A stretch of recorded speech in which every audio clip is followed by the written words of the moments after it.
Legacy of Kain is my favorite series, and naturally I want to binge or get my hands on anything related to it, semi-related or similar. With the Soul Reaver remasters on the horizon, which surely will bring in new fans and returning old ones, it's important we begin at the beginning. So if you are a fan like me, you'll want to read these books.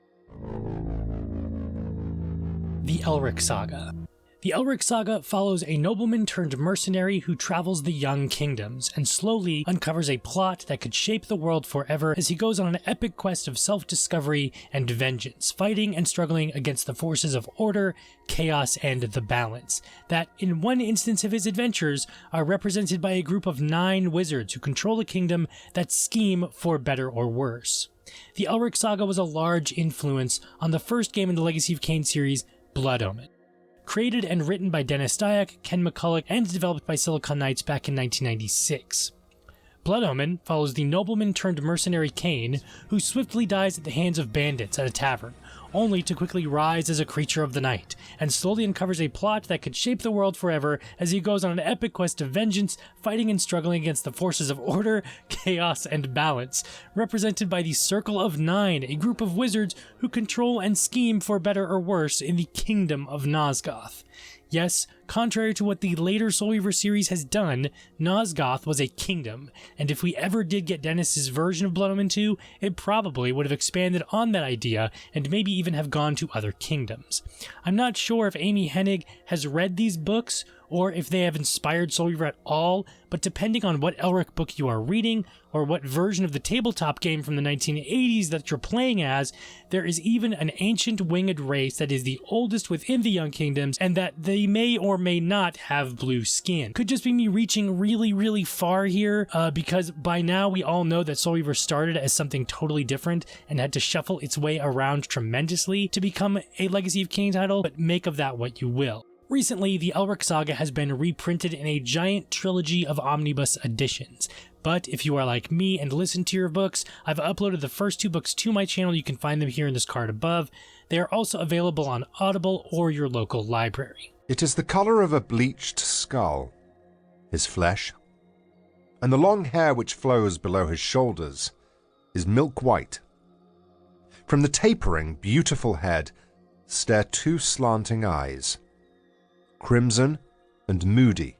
If you like pictures with your words, Elric has a gorgeous comic series that is slowly being adapted. Available digital or physical, these comic adaptations read like a mini-series with a 5th volume Elric Necromancer coming out this November. I also recommend Razorfist's videos on Elric, as he goes far more in depth than I probably ever will for this video. The Necroscope series.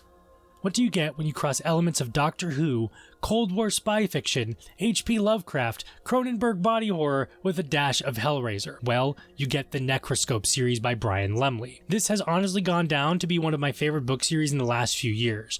Thanks to Dennis Dyack's own recommendation, I've been devouring these books, and this series is a primary inspiration for how the vampires operate, as well as Vorador within these series, and especially Blood Omen 1. The vampires here are incredibly disgusting.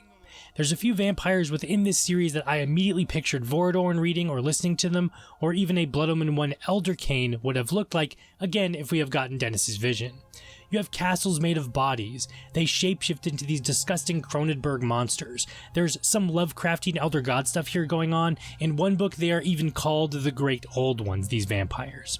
Side note, Lumley actually started out working with at Arkham House, the publication company ran by August Derleth, who was a part of Lovecraft's Circle. Lumley has loads of great Cthulhu Mythos stuff, and a trilogy of Conan-style stories set in his version of the Hyborian Age, fighting your local Lovecraft monster. It's all really good stuff. His work is a kind of shared universe, but you don't have to really religiously read all of the books to understand what's going on. It's nowhere in depth as Stephen King's expanded universe is. One complaint I do have within Necroscope or other books of his is because you can pick up any of these books at any time, no matter where you want to start, half of them is summing up what's happened so far, just in case you stepped into the middle or even the end of this series. It's fine, of course, for those new readers, but if you are like me, who's read almost all of these books so far, it gets very tiring. There are 5 books in the main series, and I can't recommend them enough. After that, there are 2 spin-off trilogies and a miscellaneous work. These have all been getting the audiobook treatment, thank God, as well. They are all available on Audible or your local library, and they are still in print if that's your thing. And of course, there are comics. Although I haven't read the comics, they have the Necroscope community's seal of approval, and I do think Brian Lumley himself signed off on most of them. This is another case of what if we had gotten the Silicon Knights Blood Omen 2. I totally believe we would have seen more Necroscope-style stuff, an expansion on the vampire race, but the bosses in Soul Reaver more than make up for this, I think. Fun fact, while getting this video together, I discovered that there actually was a Necroscope game in development for PS2 and Xbox, but it was sadly cancelled. It looked to be using a lot of Silent Hill as a reference, and coincidentally, we are getting a Silent Hill remake that probably just dropped by the time of this video. Brian Lumley did sadly pass away at the beginning of this year. He was still writing and working on things, but if they do publish those works, they will be published posthumously or never at all. Sirens. This next one is an interesting case. Before I get into the comic in this case, we need to talk a bit about Blood Omen 2, the black sheep of the series. Blood Omen 2 started development around the same time as Soul Reaver 1 was wrapping up. It was made by an entirely separate team, as naturally the Soul Reaver crew was working on the sequel Soul Reaver 2 as well as Defiance. So already we're off to an odd start, right? The teams actually worked separately completely, without any help or back and forth talk from either one, apparently, and once again Amy had to shuffle the ideas and story that the Blood Omen 2 team were doing around and make it work within Soul Reaver 2 as well as Defiance. A Herculean task, to be sure. So why is Blood Omen 2 so different than the others? And this is a bit of a rabbit hole, so you gotta stick with me. It has often been speculated that Blood Omen 2 started out as an entirely separate project, and then shuffled around to be part of the Legacy of Kain series, much like the first Soul Reaver. That is partially true, but only partially. One of the projects was a Kain sequel, a now obscure comic character from the 1980s and 90s who had a Sega Genesis game. I've also read some of those comics, they're pretty good, but they have nothing to do with Legacy of Kain, really. The sequel's art lead was Steve Ross, no relation to Bob Ross. Though Bob Ross does have a son named Steve Ross, it's a very weird coincidence. Around the same time as Steve was working on the art for Kain, he was also conceptualizing Blood Omen 2, which is why if you look at the art for both, it's incredibly similar because that's his exact style. The other project that is speculated is a cancelled Quake mod / virtual slice for a full game that would have been developed called Sirens, something Steve also worked on the art for as well as the story. This all comes full circle because both projects, Kain and Sirens, were cancelled. Steve, now only working on Blood Omen 2, is credited as the art lead, because he was, but he is also credited for the story. The writers were Brett Robbins, who also served as a production designer, and Carol Wolf. Brett and a majority of the team would go on to make Dead Space. Carol would stay and work on Defiance as writer as well, probably helping Amy with making all the Blood Omen 2 stuff fit together within 2 and Defiance. So what about this comic, I hear you ask? Well, Sirens is a comic series written and drawn by the same Steve Ross who worked on Blood Omen 2, as an art lead and for the story. So if you ever wondered why Blood Omen 2 was so vastly different and featured aliens and everything, well now you know.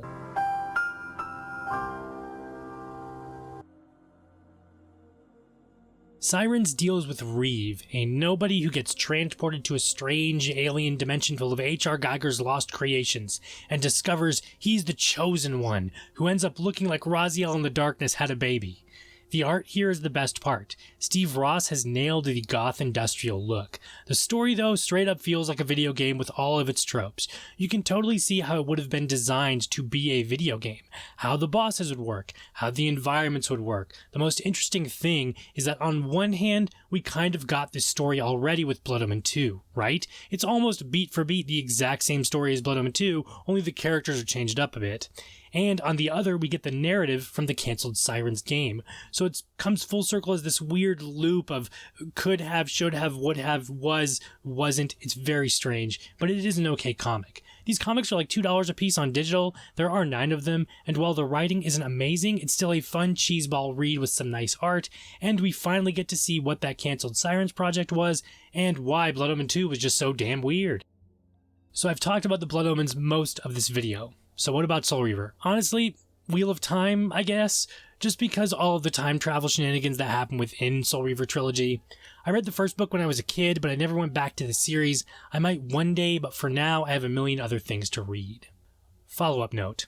Thanks to The Ancient's Den, I found out that the inspirations for Legacy of Kain Dead Son, a now infamous cancelled project within the series, took inspiration from George R. Martin's Fever Dream. I haven't read that yet, but it is on my list. And Dan Simmons' Carry and Comfort. Again, I haven't read that, but it is on my list. If Dan Simmons' name sounds familiar, his most notable work is the Hyperion series, a sprawling sci-fi fantasy epic. I have read the first one of that series, Hyperion. It is a perfect book as you can possibly get. I think it is simply amazing from start to finish, and while I do want to continue the rest of the series, there is 4 books in this. Again, I have a million other things to read. The fall of the Roman Empire, oddly enough, is the last inspiration for Dead Son, and how its society would have operated and been portrayed in that game. Finally, Malazan Book of the Fallen. If you keep up with my channel or Dennis Diak's work, he has a new game in the works called Dead House Sonata. Dead House Sonata is a spiritual sequel to his version of Legacy of Kain. Sonata has a lot of Malazan series inspirations to its story, according to Dennis. I've read the first book. It is very confusing, but the characters were nice and the story resolved itself by the end, which is always a good thing. According to big fantasy nerds, it is one of the best series ever written, and I believe still holds the Guinness World Record for longest word and page count, beating out Discworld. And if you know anything about Discworld, that is 45 to 50 books long. It is no easy feat to dig into this series, and me and some of the other community members for Dead House Sonata might do a book club. So if that's something you guys are interested in, please let me know. We might even do a podcast about it, but I will keep everybody updated on that front. Really quick afterthought, if you guys want music that sounds similar to Legacy of Kain's soundtracks, I highly recommend checking out the genre Dungeon Synth.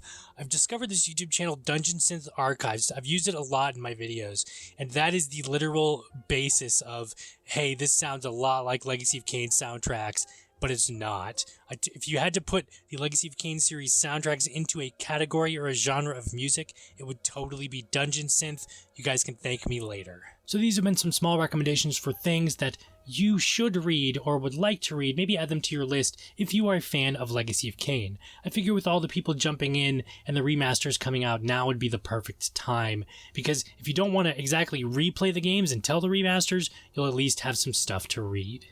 I've been Calypso, and I hope you've enjoyed this video, and I'll see you in the next one.